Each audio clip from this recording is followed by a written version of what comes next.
Hello and welcome. We're going to work on Module 14 today with two-way tables. We are going to start off with a learn by doing, determining whether there is a relationship between smoking rates and college programs. What we're trying to do is determine if smoking rates differ across various college programs. So we're concerned about smoking across college programs. So what is the explanatory variable? Well, I am concerned about across the different college programs. That is going to be my explanatory. Now we have some research information, and the following table summarizes 6,055 student responses. I want to know the number of education students who reported that they smoked. So I'm looking at education students reported that they smoke. Now smoke versus did not smoke and education students. So education students who reported that they did not smoke is right here, or that they did smoke. That's 56. Now I'm looking for health science that reported that they're non-smokers. That's 717. I'm comparing social science, human service students, and independent study students. So social science, human services, and independent study, there's 306 out of 899 and 134 out of 394.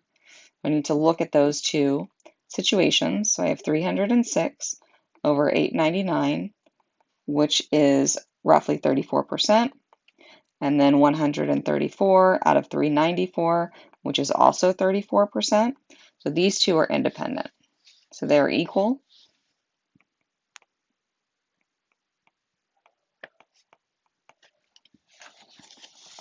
When we're determining independence, we have to calculate whether their percents are the same or not.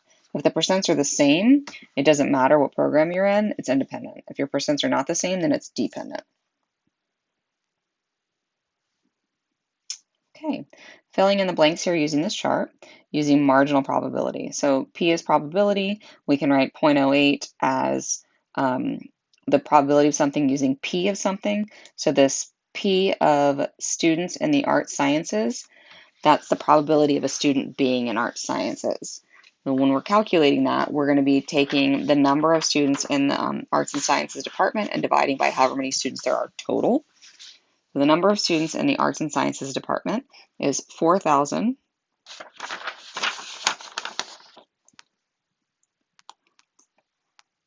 The number of students in the arts and sciences, male and female, is 8,994, and there are 12,000 students total. Now we're going to give the fraction or decimal rounded to two places.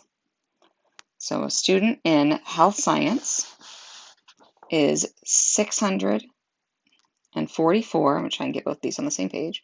644 divided by the total number of students of 12,000, and that gives me 0.054 as a decimal. If we select a student at random, the probability that they're male is, well, how many males are there?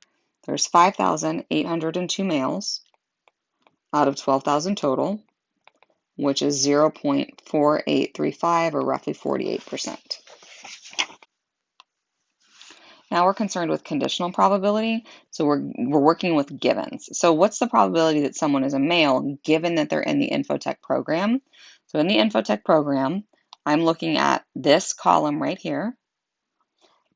Now that means that we have a denominator of 1,058, and the males in that category is 564, which then divides out to be 0.0533, not 0.5, 0.533.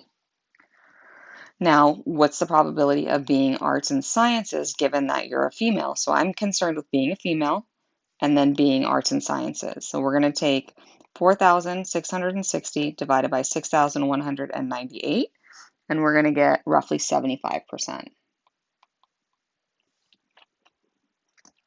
Now we're selecting a male student. So again, our condition's different. Suppose we're talking about males, and what's the probability that he's in graphic design?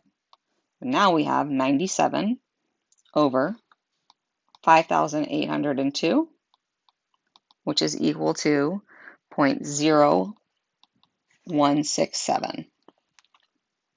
And lastly, what's the probability of being in culinary arts? Or what's the probability of being male given that you're in culinary arts? So I'm focusing on culinary arts and male. So I have 94 over 177, which works out to be 531, 0.531.